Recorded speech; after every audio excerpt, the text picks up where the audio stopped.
पंतप्रधान सूर्यघर योजना कागल विधानसभा मतदारसंघात राबवण्याचा आपला संकल्प आहे।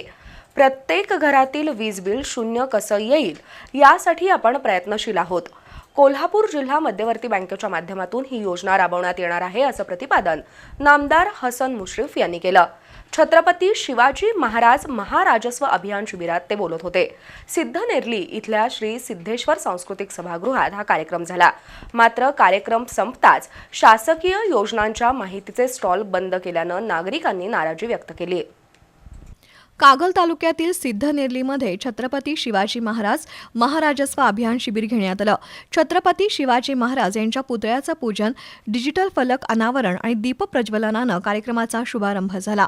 नामदार हसन मुश्रीफ, समजितसिंह घाटगे, पुण्याचे विभागीय आयुक्त डॉक्टर चंद्रकांत पुलकुंडवार, जिल्हाधिकारी अमोल एडगे, अमरीश सिंह घाटगे, सुयेशा घाटगे प्रमुख उपस्थित होत्या।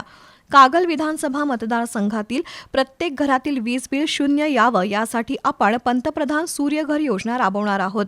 जिल्हा मध्यवर्ती बँकेच्या सहकार्यानं ही योजना राबवण्याचा आपला संकल्प असल्याचं नामदार मुश्रीफ यांनी सांगितलं। मुख्यमंत्री बळीराजा शेत पाणंद रस्ते योजना कार्यक्षमपणे राबवण्यात येणार आहे। मतदारसंघातील साखळी पाणंद रस्ते विकसित केले जाणार आहेत। त्यासाठी शासनानं 1000 कोटी रुपये मंजूर केलेत। विविध कंपन्यांच्या CSR फंडाचीही मदत घेतली जाणार आहे। त्याकरिता शेतकऱ्यांनी सहकार्य करणं गरजेचं आहे असं नामदार मुश्रीफ यांनी स्पष्ट केलंय। तर शासकीय कार्यालयात कामानिमित्त येणाऱ्या लोकांची कोणतीही अडवणूक न होता त्यांची सहज कामं व्हावीत यासाठी छत्रपती शिवाजी महाराज महाराजस्व अभियान सुरू केल्याचं आयुक्त डॉक्टर चंद्रकांत पुलकुंडवार यांनी सांगितलं।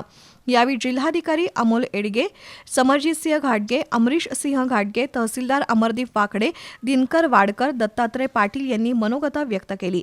कार्यक्रमाला प्रांताधिकारी प्रसाद चौगुले, पंचायत समिती सभापती सुवर्णा पाटील, उपसभापती इंद्रजित पाटील, गटविकास अधिकारी कुलदीप बोंगे, MP पाटील, सुनील मगदोम यांच्यासह शासकीय अधिकारी, कर्मचारी आणि नागरिक उपस्थित होते।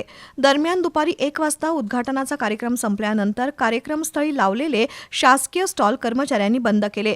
सायंकाळी 5 वाजेपर्यंत हे स्टॉल सुरू ठेवून लोकांना शासकीय योजनांची माहिती देणं अपेक्षित होतं। मात्र हे स्टॉल दुपारीच बंद झाल्यानं नागरिकांनी नाराजी व्यक्त केली।